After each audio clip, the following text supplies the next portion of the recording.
Masyarakat pesisir sungai atau masyarakat Dayak dan masyarakat Banjar yang berada di pinggiran sungai tidak lepas dari rumah lanting.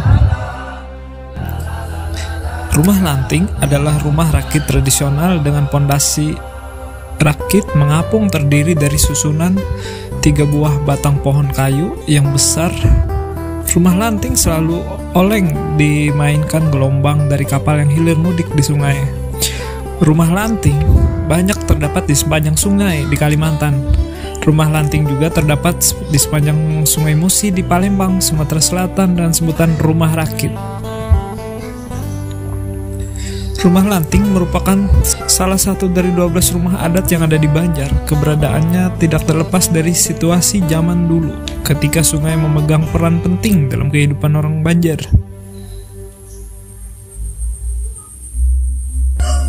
Bumbungan rumah lanting umumnya memakai atap pelana. Model atap pelana tersebut untuk bangunan di daratan dalam bahasa Indonesia disebut atap kampung, sehingga tipe rumah beratap pelana yang dibangun di daratan tersebut dinamakan rumah kampung.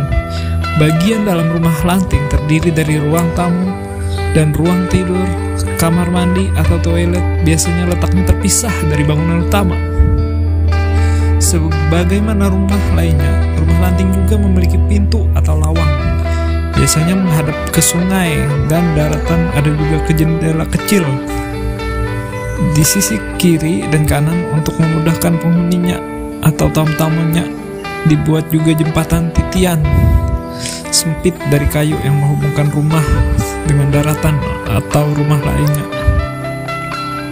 Agar dapat mengapung, rumah lanting memiliki landasan pelampung berupa 3 balok kayu supaya tidak hanya terbawa air. Rumah lanting biasanya diikat dengan tiang kayu yang menancap di dasar sungai. Pada era 1970-an, hampir semua rumah warga di pinggir sungai berbentuk lanting. Namun seiring perkembangan zaman, rumah lanting mulai ditinggalkan. Beberapa yang masih bertahan tinggal di sungai memiliki rumah panggung yang lebih permanen dan stabil, sehingga tidak terombang-ambing oleh kondisi permukaan air. Rumah permanen yang ada saat ini menggunakan tiang panjang dan menancap di tepian sungai. Hal ini dipengaruhi oleh beberapa faktor. Pertama, masalah biaya. Untuk membangun sebuah rumah lanting diperlukan dana besar, terlebih untuk mendatangkan kayu gelondongan yang kini kian sulit dicari sehingga menyusutkan hutan. Selain itu, rumah lanting juga ternyata rentan dicuri apabila pemilik rumah lengah. Kayu-kayu tersebut bisa digergaji dan diambil, sebab kayu itu sendiri bisa laku mahal, guys. Faktor kedua, perawatan yang tidak mudah. Rumah lanting memang memiliki sifat tahan banjir, tetapi ketika sungai surut, rumah tersebut akan terdampar dalam posisi miring dan gampang rusak. Faktor ketiga, masyarakat sudah memiliki kemudahan di darat, perdagangan, dan pemenuhan kebutuhan harian tidak perlu lagi diselesaikan sungai.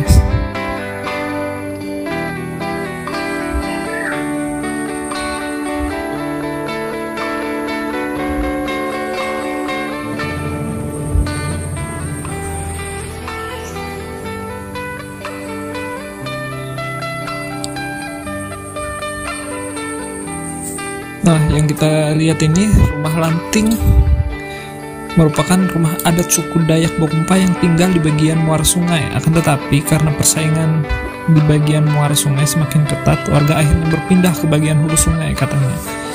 Sulitnya mendapatkan kayu gelondongan saat ini disebabkan oleh sudah banyak hutan yang rusak akibat kegiatan penebangan hutan secara besar-besaran. Jadi rumah lanting ini sudah susah lah untuk kayu gelondongannya, dan ini sangat menyusahkan masyarakat. Oke, terima kasih sudah menonton. Jangan lupa like, comment, and subscribe.